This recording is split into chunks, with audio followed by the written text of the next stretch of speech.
পাকিস্তান সীমান্তে ভারতীয় ড্রোন ভূপাতিত করার দাবি করেছে। পাকিস্তানি নিরাপত্তা কর্মকর্তারা জানিয়েছে 22 এপ্রিল ভিমবার জেলার মানোয়ারা সেক্টরে ভারতীয় একটি কোয়াডকপ্টার ভূপাতিত করেছে পাকিস্তানি সেনাবাহিনী। তাদের দাবি কোয়াডকপ্টারটি সীমান্ত পেরিয়ে নজরদারি চালানোর চেষ্টা করছিল, তবে সময়মতো ব্যবস্থা নিয়ে সেটিকে গুলি করে নামানো হয়। এ ঘটনায় দুই দেশের মধ্যে উত্তেজনা আরও বেড়েছে।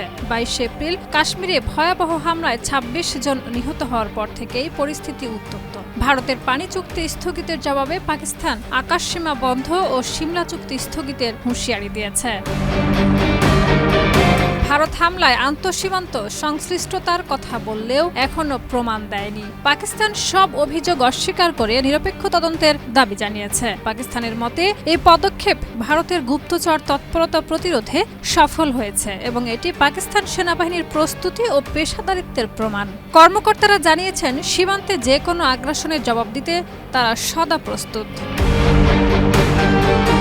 ভারতের দাবি, হামলার পেছনে আন্তঃসীমান্ত সংশ্লিষ্টতা থাকতে পারে, যদিও এখন পর্যন্ত কোনো সুনির্দিষ্ট প্রমাণ প্রকাশ করা হয়নি। অন্যদিকে পাকিস্তান জোরালোভাবে এ ধরনের যে কোনো সংশ্লিষ্টতা অস্বীকার করেছে। পাকিস্তানের প্রধানমন্ত্রী শাহবাজ শরীফ হামলার নিরপেক্ষ ও স্বাধীন তদন্ত দাবি করেছেন।